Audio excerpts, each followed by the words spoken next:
magandang umaga. Ito yung aming mga ngangkong, si Kuya. Ayan. Marami na siyang nakuha kaya umuwi na at ngayon ay magpa-plastic na siya pagdaong. Ayan, medyo malayo yung yung kanyang dinadaungan. Doon tayo sa pangpang. Tingnan natin paano mag-ipa-plastic Kuya kanya mga kangkong at namadala na sa palengke. Eto na ang nakuhang kangkong ngayon. Dalawang basta ang tawag namin siyaan. Yan sa ganyang ito ang isa at ayun ang isa. Yan, pinaplastic na. Ayan. Pakita natin kung paano magpa-plastic ng kangkong. Ayun.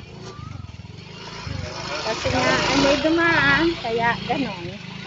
Ngayon, nga, pumwesto ako ng medyo kitang-kita mga nagpa-plastic ng kangkong. Ayan. Yan, pinala. Kaya palagay natin. Sariwa-sariwa po. Ang kangkong, dadalhin po yan ni Chin at ni Roseanne sa palengke. Ayan, kung gusto niyo sariwang kangkong, hanapin si Chin at si Roseanne. Siyempre, aba. O, diba? Ayan, medyo matagal-tagal kasi. Ayan nga. Gusto ko makita niyo yung pagpa-plastic kasi ng kangkong. Kaya, gusto ko matagal-tagal talagang detalye to. Ayan. Talaga. Inaalis din nila mga dilaw na dahon bago i-plastic. Ayan po. Ayan, diba? Tulong-tulong na sila kasi tanghali na talaga. Ayan.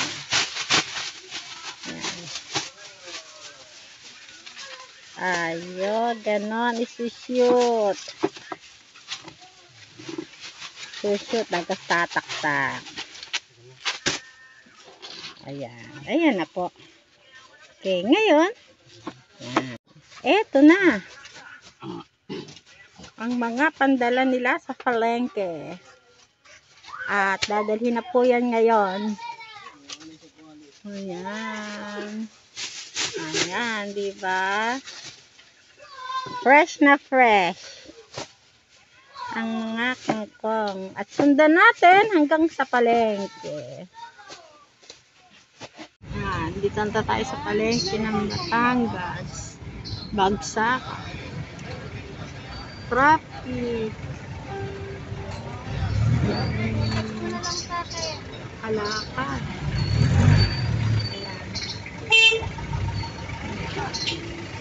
Tagal bago kami makapasok. Kanina pa kami.